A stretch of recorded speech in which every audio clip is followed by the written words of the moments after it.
एक विदेशी महिला वृंदावन आई। तो वृंदावन में बिहारी जी गई। तो बिहारी जी पूरे एक ऊपर से नीचे तक काले, तो बेचारी नई नई थी, उसको कुछ पता नहीं। तो किसी ब्रजवासी से बोली कि ये कौन सी मैया है, क्योंकि उसने सुना था काली मैया होती है, काली देवी होती है, दुर्गा होती है। तो बोली ये कौन सी मैया है। तो कई ब्रजवासी ने हंसते हुए बोल दी कि मैया ये कोई मैया वैया नहीं है, यूं तो सबन को बाप है, बाप, ये सबन को पिता है। फिर बेचारी ब्रज में रहने लगी। सो उसने ब्रज में रह के कृष्ण को जान, और ऐसा प्रेम हुआ। तो फिर किसी ने पूछा उस मैया से कि मैया तुझे इतने 33 कोटि देवी देवता, तुझे कृष्ण से ही क्यों प्रेम हुआ। तो उसने कहा कि देखो राम जी भी हैं, पर जितने भी देवता हैं सबको किसी ना किसी से डर है, इसलिए अपने पास अस्त्र शस्त्र रखते हैं। राम जी हमेशा अपने पास धनुष रखते हैं, भगवान नारायण अपने पास क्या रखते हैं, सुदर्शन चक्र रखते हैं, भगवान श्री भोलेनाथ अपने पास त्रिशूल रखते हैं, पर माता दुर्गा अपने पास अपने अस्त्र शस्त्र रखती है। पर अकेले कृष्ण ही मैंने ऐसे देवता देखे जिसको किसी से डर, किसी से भय नहीं है, खड़ा खड़ा चैन की बंसी बजा रहा है, ना कोई अस्त्र है ना कोई शस्त्र है। और अगर अस्त्र शस्त्र की कभी जरूरत पड़ भी गई तो ज़्यादा कुछ करने की जरूरत नहीं, वह हल्का सा, जरा सा, थोड़ा सा ये किसी को देख के मुस्कुरा दे, बस घायल इतने में काम हो जाता है। कोई धनुष बाण की, कोई त्रिशूल की, कोई तलवार की आवश्यकता होती है। ऐसे हमारे ब्रज के ठाकुर हैं, आनंद स्वरूप हैं। ईश्वरः परमः कृष्ण सच्चिदानंद विग्रह, अनादिरादिर गोविंद, सर्व कारण कारणम। सब कारणों का अगर कोई कारण है तो वो सच्चिदानंद विग्रह। और सच्चिदानंद की आपने व्याख्या पहले दिन सुनी थी, जो सत्य है, जो चिद है, जो आनंद स्वरूप है। जिस आनंद को आप सारी दुनिया में ढूंढते फिर रहे हो, वो आनंद और कहीं नहीं है। वो आनंद आपके भीतर साक्षात ठाकुर जी रूप में विराजमान है। लेकिन हमने अपने हृदय में ऐसे दुख का कांटा चुभा लिया है ना। एक आदमी गली से निकलता है तो कहता अरे इसमें तो बड़े कांटे, इससे नहीं जाना, दूसरे रोड से जाना है। वो दूसरे रोड से गया तो वहां भी उसको कांटे चुभे।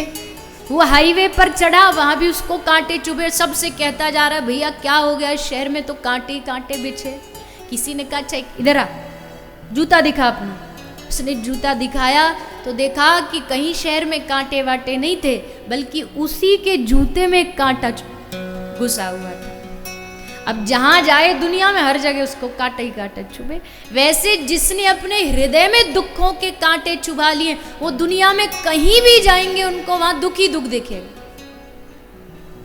कई लोग होते नहीं, वो मन से इतने दुखी होते हैं कि आप उनको कितना भी सुख दे दो, कितना भी आनंद दे दो, पर वो दुख खोज ही लेंगे। यहाँ भी बैठे बैठे कथा में कितना ठाकुर जी के आनंद, नाम से बड़ा आनंद कोई होगा, पर यहाँ भी कुछ ना कुछ तो दुख उनको ढूंढना ही ढूंढना हो जाता है। सब नहीं, पर कुछ होते हैं जिनके चित्त में ही कांटे दुखों के गड़े हुए। और दुखों के कांटे कैसे गड़ाए हमने? पहले भगवान से मांगते थे, भगवान एक पैदल जाते हैं, एक छोटी सी साइकिल दे दो। और साइकिल रूपी कांटा मन में बार बार चुभ रहा है, साइकिल चाहिए, साइकिल चाहिए। साइकिल आ गई, अब क्या चाहिए? बोलिए ना, क्या चाहिए अब?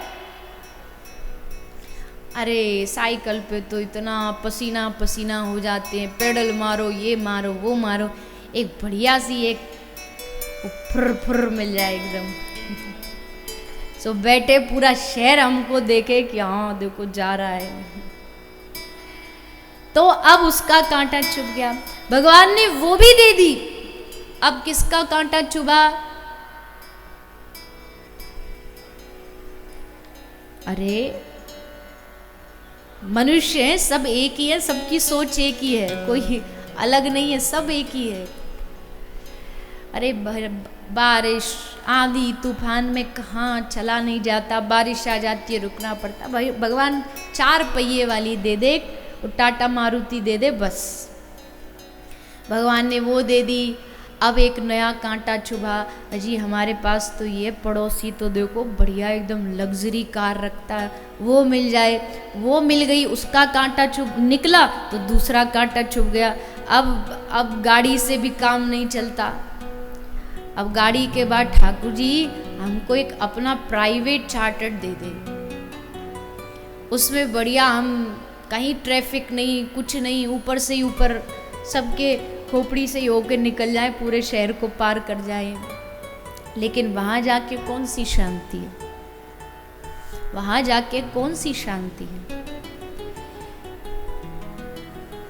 दीन कहे धनवान सुखी, धनवान कहे सुख राजा को भारी, राजा कहे महाराजा सुखी, महाराजा कहे सुख विष्णु को भारी, विष्णु कहे चतुरानन सुखी, चतुरानन कहे सुख, चतुरानन कहे सुख विष्णु को भारी। पर कवि गंग कहे सुन शाह अकबर, भजन बिना सब जगत दुखारी। भिखारी को लगता जी वो ऐसा हो जाए हमारा इनका जैसा, राजा को लगता महाराजा जैसा हो जाए, महाराजा को लगता इंद्र जैसा हो जाए, इंद्र को लगता ब्रह्मा जी जैसा, ब्रह्मा जी को लगता भगवान विष्णु जैसा।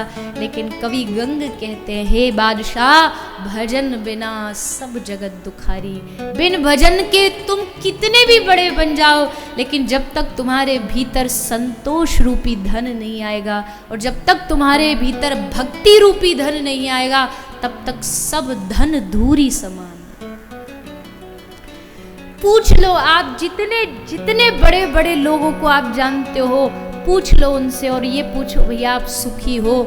हर एक व्यक्ति के जीवन में नया नया प्रकार का दुख है, लेकिन कोई भगवत भक्त हो उससे पूछो तो सीना तान के कहेगा, हाँ ठाकुर जी की हम पे बड़ी कृपा है। ऐसा मत समझना उसके जीवन में दुख नहीं है, खूब दुख है।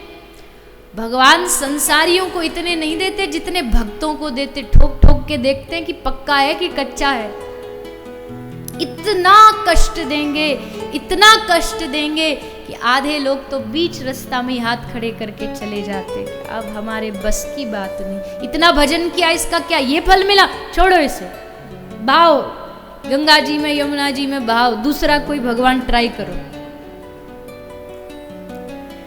लेकिन कोई बिरला होता है, मीरा से कह दिया कि तू या तो गिरधर का नाम छोड़ दे या प्राण त्याग दे। मीरा प्राण त्यागने को तैयार हो गई, पर गिरधर का नाम न छोड़ा। प्रहलाद को पिता ने कह दिया तुझे जीवन दान दे दूंगा, पर मेरे सामने एक बार तू कह दे कि तुम ही भगवान हो और नारायण कुछ नहीं है। प्रहलाद ने कहा गला कटना मंजूर है, लेकिन अपने आराध्य के अलावा किसी के सामने झुकना मंजूर नहीं। ये भक्ति है, ये प्रेम है। या आजकल की जैसी भक्ति, माफ करना किसी को मेरी बात न अच्छी लगे, पर ये आप केवल जाकर के शनि देवता को तेल चढ़ाना भक्ति नहीं है। ये पूजा हो सकती है, ये पूजा है, कर्मकांड है, पर ये भक्ति नहीं है। भक्ति एक ही चीज सिखाती है, भक्ति एक ही बल हृदय में देती है कि लाख आपत्तियां आए, लाख विपत्तियां आए, लाख जीवन कष्ट से गुजरे, पर ये मेरी जिह्वा मेरे आराध्य के अलावा किसी और दूसरे का नाम भी न लेगी। मैं लोभ के लिए यहां वहां भटकता नहीं रहूंगा, केवल जो मन में बसा है वही मन में बसा है।